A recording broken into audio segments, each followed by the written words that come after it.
We are upstairs at the Victoria Miro Gallery in the middle of London. Victoria is my art dealer. Yeah, this is the room I made the tapestry for. And this wall is 20 meters, so I made a 15-meter tapestry, so it's framed nicely in the middle of this wall.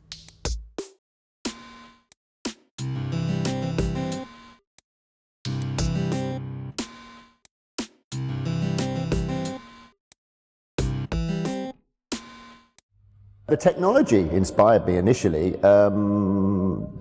Somebody showed me a sample of one of my prints made into a tapestry, and I liked the quality of it, because often with those digitally made products, they have a deadness about them. But because it's a woven tapestry, it's quite kind of uneven and organic looking, even for something that's been made by a machine. I like folk art of all different descriptions, so I was looking at Lithuanian and Russian popular prints.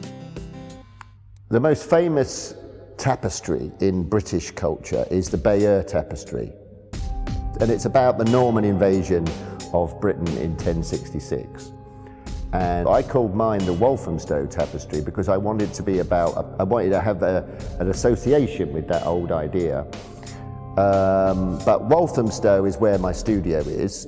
If the Bayeux tapestry is about the invasion by the Normans, the modern invasion really is in our heads. It's the invasion of marketing and brands and how they go into your head. I deliberately didn't put any kind of the logos in the style of the brand. I wanted them all to be neutral, so that all that was left was the emotional resonance of the brand. So if you say Samsung or Sony or Honda or Versace, immediately a kind of emotional idea comes to you. In the middle is sort of Madonna of the brands, because I wanted to have a religious sort of feel about it. And she, instead of clutching the infant Jesus, she's clutching a kind of Chanel handbag. Branding. Consumerism. It's the most powerful religion we have, I think, in our society.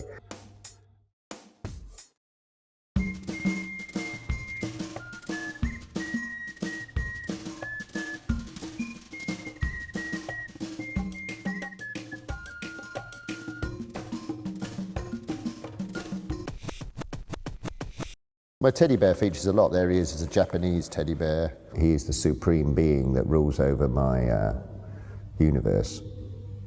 He's my God, basically. So there he is as an Islamic Allen. That's a Japanese shrine I made for him. It's got a little Allen measles inside. This is me giving birth to him from my penis. I had a very creative play when I was a kid, and that's where an artist learns to be creative, is when they're playing. And so I had an imaginary world. My teddy bear was the leader. I played out my unconscious psychodramas in my playing as a metaphor. So, the Germans were my stepfather, and Alan Measles was my kind of male superego, and they battled it out. And so that's what all children do to a certain extent. I just had perhaps a more elaborate one that served me very well as an artist.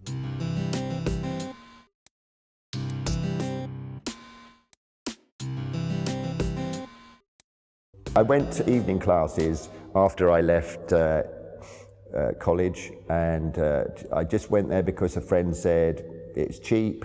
I quite enjoyed it, but I never thought this is the thing that I'm going to be famous for. So these are some of my early pots from the 1980s, and people thought that they were quite badly made in many ways, and people thought that was kind of ironic, that I was doing it deliberately. But it was just that I was learning on the job. So I exhibited my very, very first things I made at evening classes.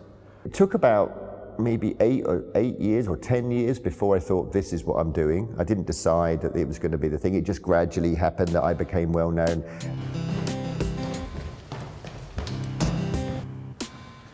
This is Our Mother, which is a cast iron sculpture.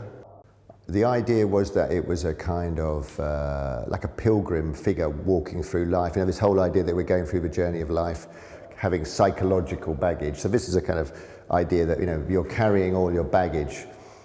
I made all these pieces in ceramic first, and then they were cast, and then we painted them, and then we rubbed the paint off, and then we put a chemical on that made it go rusty, so it looks lovely and old. You know, I'm a great lover of reliquaries, where, you know, the bones of the saints or whatever, and so I made my own reliquary chest. Because art thinks it's, you know, it's all about being really, really intellectual. Because the intellectuals are quite often the people that are in charge of art. And so I think decorative is the most noble thing you can do in art, is to be decorative, because it's visual art, for Christ's sake. For me, it was making this amazingly rich object that is like a toy, that is like a Madonna, and yet is modern. She's got Wellington boots on. You know, if you're walking through the muddy world, that's what you wear.